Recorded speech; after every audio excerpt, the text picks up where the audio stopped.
जय माता रानी दोस्तों, मैं नीता आपका अपने चैनल नीता विक्रम में स्वागत करती हूँ। माँ जगदम्बा के नाम का जयकारा लगाएं। कमेंट सेक्शन में जय माता रानी, ओम नमो भगवते वासुदेवाय अवश्य लिखिए। अपने जीवन में सुख, सौभाग्य और तरक्की चाहने वाले लोगों को अमावस्या की तिथि में चुपचाप रह के एक विशेष कार्य ज़रूर करना है।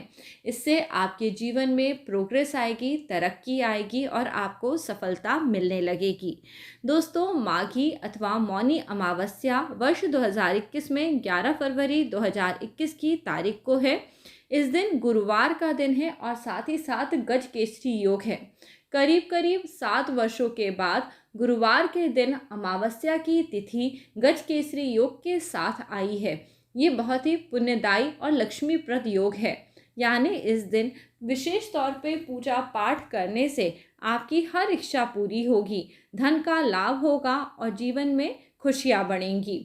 इस दिन पे करे हुए उपायों से आपको सफलता भी अवश्य मिलेगी। सुबह के समय सूर्य उदय के पहले उठ जाएं, स्नान इत्यादि कार्य करें। दोस्तों, अमावस्या की तिथि में पुण्यदायी नदियों में स्नान करना शुभ बताया गया है। गंगा, त्रिवेणी संगम, यमुना, इन सभी नदियों में स्नान करा जाता है। इस दिन कुंभ का भी स्नान होता है। दोस्तों, इस दिन पे अमृत कलश की कुछ बूंदें त्रिवेणी संगम और गंगा नदी में गिरी थीं, जिस कारण इस स्नान को पुण्यदायी बताया गया है। सुबह सूर्य उदय के पूर्व यदि आप किसी नदी में स्नान करते हैं तो ये बहुत शुभ है। यदि ऐसा संभव नहीं है तो अपने घर में बाल्टी के पानी में थोड़ा गंगा जल मिला के स्नान करें। प्रभु का स्मरण करते रहें। इस दिन पे मौन रखना चाहिए क्योंकि ये मौनी अमावस्या है। यह आपकी इच्छा शक्ति को पूर्ण करती है, आपको हर तरह से सफलता दिलाती है। अमावस्या की तिथि के अगले दिन से ही चंद्रमा निरंतर अपने आकार को बढ़ाने लगता है। यदि आप भी चाहते हैं आपके जीवन में धन बढ़े, मान सम्मान बढ़े, आपकी इच्छाओं की पूर्ति हो, तो इस दिन पे आपको मौन रह के ही ये सब कार्य करने चाहिए। सुबह सुबह से बातचीत नहीं करनी चाहिए। यदि ये संभव ना हो तो भूल के भी झगड़ा मत करें। कई जगह लोग बात करना बहुत ज़रूरी हो जाता है तो आप बात करें, पर भूल के भी इस दिन पे झगड़ा मत करें। आप उठें, स्नान करें और नहा लें। नहाने के समय में मन ही मन श्रीहरि विष्णु का ध्यान करें। स्नान करने के पश्चात तुलसी माता के सामने एक विशेष उपाय जरूर करें। अपने घर में रखा हुआ थोड़ा कच्चा सूत ले लें, रोली हल्दी कुमकुम ले लें, एक पानी का लोटा तैयार कर लें और एक छोटे से लोटे में जल भरें। उसके ऊपर एक दीपक प्रज्वलित कर लें। इस प्रकार तुलसी माता का पूजन करें और उनको परिक्रमा या फेरी ज़रूर लगाएं। तुलसी माता लक्ष्मी रूपा होती हैं और उनका पूजन करने से हर प्रकार के कष्ट का नाश हो जाता है। आप इस दिन पे तुलसी माता का पूजन करते समय वहाँ पे एक छोटा प्रयोग भी कर सकते हैं। एक कौड़ी ले लें। दोस्तों, कौड़ी माँ लक्ष्मी को अत्यंत प्रिय होती है। ये धनदायिनी होती है। कौड़ी सफ़ेद, पीली, ग्रे किसी भी रंग की आप ले सकते हैं और उस कौड़ी को यदि आपने पहले से पूजा में प्रयोग करा हुआ है तब भी वही कौड़ी आप दोबारा ले लें, क्योंकि इस दिन पे गज केसरी योग है। यदि इस दिन हम कोई भी चीज़ अपने धन स्थान में ला के रखते हैं तो उससे हमारे धन की वृद्धि होती है। जैसा मैंने आपको बताया, अमावस्या की तिथि से चंद्रमा की वृद्धि होने लगती है। इसे इंग्लिश में न्यू मून डे भी कहते हैं। यानी इस दिन चंद्रमा दिखना थोड़ा थोड़ा शुरू होने लगेगा। तो आप जो कौड़ी लेंगे उसे अच्छे से साफ कर लें। या तो एक कौड़ी लें या 5 लें या 7 लें। संख्या आप अपने अनुसार इसका निर्धारण कर लें। इसको एक किसी थाली या बर्तन में रख लें। इस पर थोड़ा सा केसर, हल्दी, रोली कुमकुम चढ़ाएं और इस कौड़ी का पूजन करें। जब आप अपने वहाँ पे पूजा करें तो इस कौड़ी को पूजन करने के पश्चात आप दीपक में डाल दें और दीपक प्रज्वलित करके उससे माता तुलसी का पूजन अर्चन करें। दोस्तों, आप यह प्रक्रिया शाम के समय भी कर सकते हैं।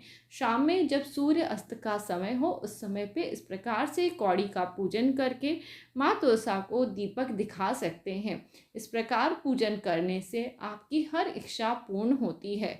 तुलसी माता के सामने खड़े होके ओम नमो भगवते वासुदेवाय इस मंत्र का जाप अवश्य करें। 11 बार ओम नमो भगवते वासुदेवाय आपको जरूर बोलना चाहिए। दोस्तों, इस दिन पे करे हुए विशेष उपाय पूजन अर्चन से आपकी इच्छाएं अवश्य पूरी होने लगती हैं। यह दिन पितरों का दिन कहलाता है, इसलिए इस दिन पे जो लोग व्रत करते हैं, जप अथवा दान करते हैं, उन्हें विशेष पुण्य फलों की प्राप्ति होती है।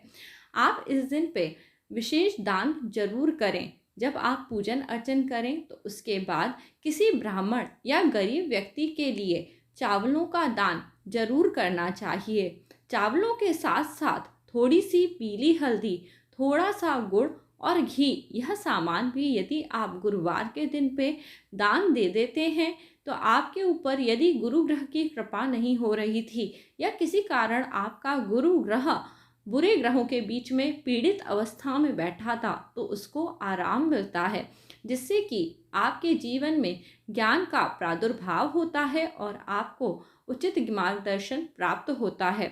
इस दिन पे पीपल के पेड़ के पास जाके दीपक जरूर जलाया जाता है। ऐसा कहते हैं, यदि पीपल के पेड़ के पास जाके दीपक जलाएं और थोड़ा सा मिठाई किसी पत्ते पे, पीपल के पत्ते के पास रख के आ जाएं, तो वहाँ से माँ लक्ष्मी हमारे पीछे पीछे हमारे घर तक आ जाती हैं। परंतु जब भी आप पूजन करके अपने घर की तरफ आ रहे हों, उस समय आपको बार बार पलट के नहीं देखना चाहिए। इस प्रकार से पूजन अर्चन करना चाहिए। मौनी अमावस्या के दिन पे स्त्रियों के सौभाग्य की वृद्धि होती है। यह दिन सभी शादीशुदा स्त्रियों के जीवन में सुख सौभाग्य देने वाला होता है, इसलिए इस दिन पे भूल के भी आपको संबंध नहीं बनाने चाहिए। इस दिन पे आपको शारीरिक संबंध नहीं बनाने चाहिए, क्योंकि जो स्त्रियां इस दिन पे शारीरिक संबंध बनाती हैं उनके संबंध खराब होने लगते हैं। यदि आप इस दिन पे अपने घर में कोई पूजा पाठ मंत्र जाप करते हैं तो वह फलित होने लगता है। यह दिन विशेष तौर पे पूजा पाठ के लिए बहुत ही शुभ बताए जाते हैं। इस दिनों पे तामसिक चीज़ों को भी ग्रहण नहीं करना चाहिए, जैसे कि अंडा, मांस, मछली, मदिरा, लहसुन प्याज से बना हुआ भोजन, यह सभी चीज़ें तामसिक बताई जाती हैं। इस दिन पे सात्विक भोजन करें और अपने घर पे जो भी इष्ट देवी देवता को आप मानते हैं, आप उनका पूजन अर्चन करें और उनका जाप जरूर करें। जैसे आप इस दिन पे गुरुवार का दिन है तो श्री हरि विष्णु को प्रसन्न करने के लिए ओम नमो नारायणाय इस मंत्र का जाप कर सकते हैं। इस प्रकार से जाप करना चाहिए। मौनी अमावस्या के दिन पे लोग बाग बहुत ही श्रद्धा के साथ अपने पूर्वजों के निमित्त तर्पण करते हैं। तर्पण के जल में थोड़ी सी काली तिली मिला लेनी चाहिए, जिससे कि आपका तर्पण आपके पूर्वजों को अच्छे से प्राप्त हो जाएगा। इस प्रकार से पूजन करा जाता है। इस पूजन अर्चन को करने के साथ ही साथ इस दिन पे आपको एक विशेष टीका तैयार करना चाहिए, जो आपको स्वयं लगाना चाहिए। एक पान के पत्ते के ऊपर थोड़ा सा केसर, हल्दी, रोली चावल, यह सभी चीज़ें मिला के आप अपने आप को यह टीका लगाएं। अपने माथे के बीच में ऊपर की तरफ ले जाते हुए इस टीके को लगाना चाहिए। ये एक तरह से सम्मोहन का काम करता है। इस टीके को लगाने से आप जिस भी व्यक्ति के सामने इस प्रकार से इस तिलक को लगा के जाएंगे, आपका आकर्षण उस व्यक्ति को महसूस होने लगेगा। इसलिए यह प्रयोग बहुत ध्यान से करना चाहिए। यह टीका लगा के केवल यदि आप उन्हीं लोगों के सामने जाएं जो आपके किसी कारण से आपको पसंद नहीं करते हैं, क्योंकि यह बहुत ही ज़्यादा प्रभावशाली है, या आप उन लोगों के सामने करेंगे जिनसे आप दूरी बनाना चाहते हैं, तो वो ज़बरदस्ती आपके पीछे पड़ने लगेंगे। इसलिए आपके घर के लोग देखें आपको, या वो लोग जिनसे आप मिलना चाहते हैं और बातचीत करना पसंद करते हैं, इस तिलक को लगा के उन लोगों के पास आप जब भी जाएंगे तो आपको बहुत ही अच्छा उनका व्यवहार महसूस होगा। ऐसा लगेगा उनका अपनापन और प्यार आपके प्रति बढ़ गया है। इस प्रकार से इस तिलक को नियमित यदि आप 40 दिनों तक लगाते हैं तो आपको ऐसा लगेगा कि आपके जीवन में सुख सौभाग्य की वृद्धि हो रही है और आपके कार्य भी अब बनने लगे हैं। मौनी अमावस्या की तिथि बहुत ही पुण्यदायी तिथि होती है। इस दिन पे यदि आप किसी मंदिर में जाके श्री हरि विष्णु माँ लक्ष्मी के दर्शन करते हैं तो इससे भी आपको शुभ फलों की प्राप्ति होती है। इस प्रकार दोस्तों मौनी अमावस्या पे अपने जीवन को सफल बना सकते हैं और यह छोटे छोटे कार्य कर सकते हैं। आज का वीडियो यदि अच्छा लगा है तो इसे लाइक कर लीजिए और परिवार मित्रों के साथ ज़रूर शेयर करिए। अगला वीडियो लेके मैं आपसे जल्दी ही मिलूंगी। जय माता रानी दोस्तों।